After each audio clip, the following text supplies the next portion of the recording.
Alright boys, welcome to my first video on the channel. We're going to be talking about the Indianapolis Colts every single day, so make sure you guys smash the like button and subscribe, and let's get right into it. So I have mixed feelings about this game because I'm very pleased that we won, but also Anthony Richardson did struggle. The Dolphins are starting Tyler Huntley. They actually had to go down to their third string technically in Tim Boyle. The Colts defense was amazing, right? I have no complaints whatsoever about the defense, the special teams even, they did their job.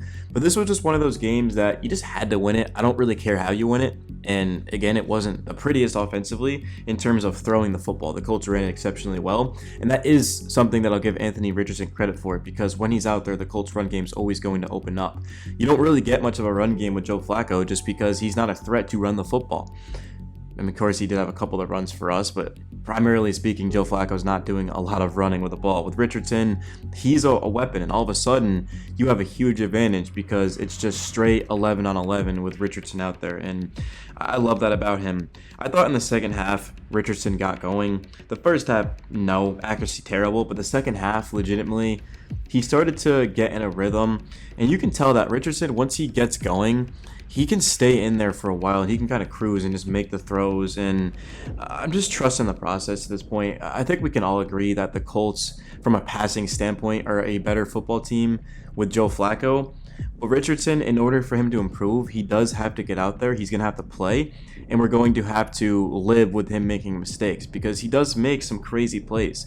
Throwing it deep down the field, we've seen him do that. Of course, recently he was hurt. The Texans game was week 1. It was a while ago. We've seen Richardson, of course, make some throws deep down the football field.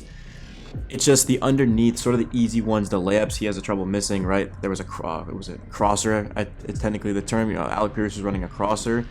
And then we saw Richardson throw it a little bit high. Pierce was able to make a nice adjust and catch to it. But it's just things like that that the Colts are still growing from. But just to get a win and have Richardson start the game, finish the game, he did take some hits. He ended up rushing it 14 times for 56 yards. That's how the Colts are going to have to play. They're going to run the ball. They're going to try to make it as simple as possible for Anthony Richardson. And again, we're looking at 129 yards passing. 10 of 24, 59.2 rating, very, very poor.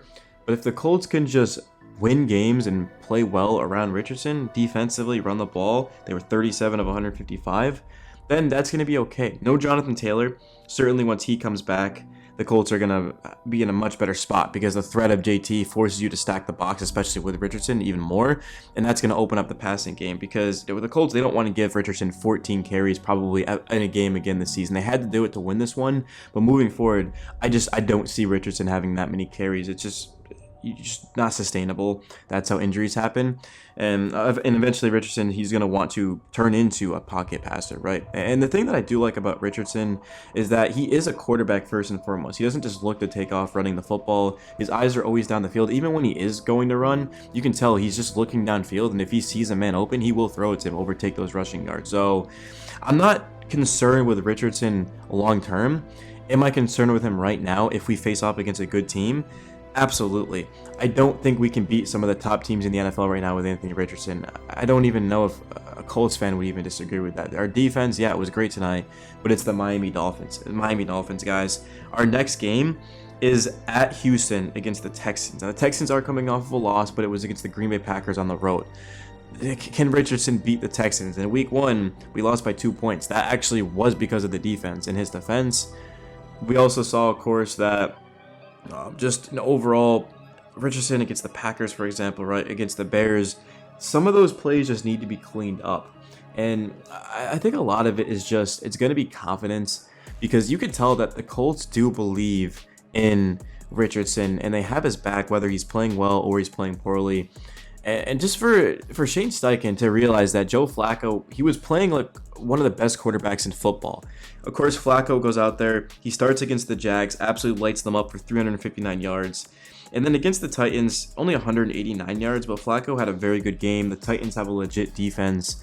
I mean, it's given some of the best offenses in football trouble this year. The Bills blew them out today, but Flacco he's done a great job, man.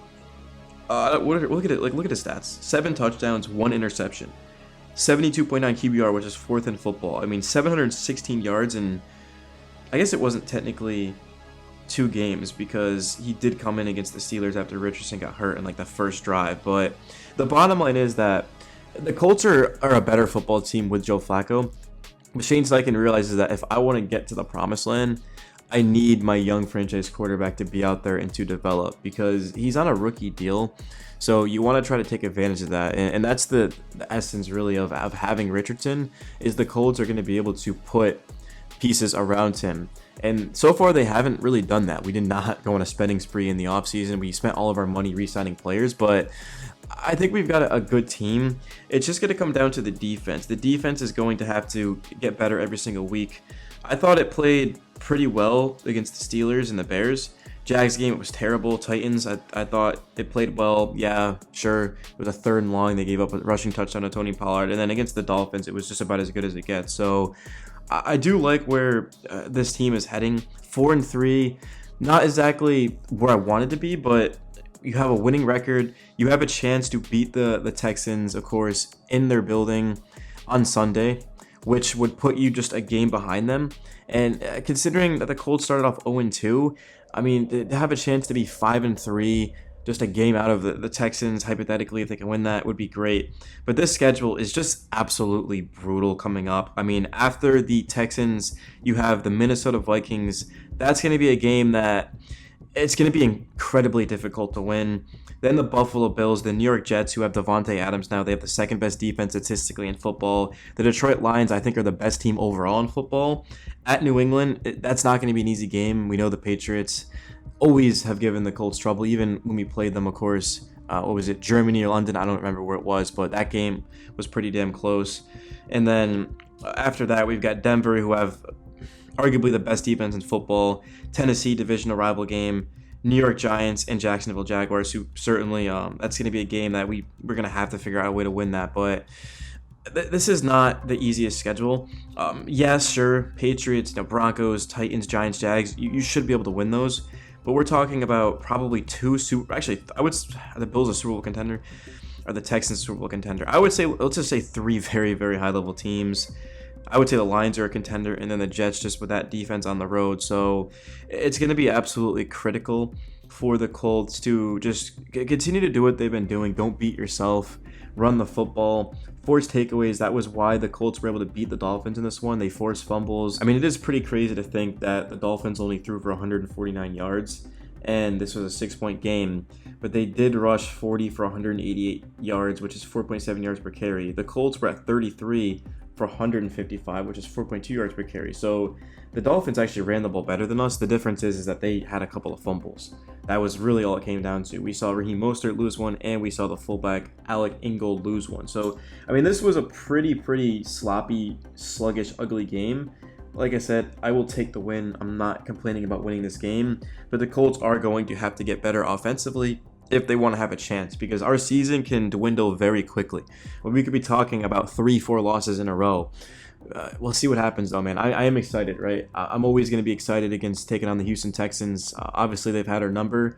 Of late, they beat us in opening week. They beat us in week 18 to knock us out of a chance to go into the playoffs.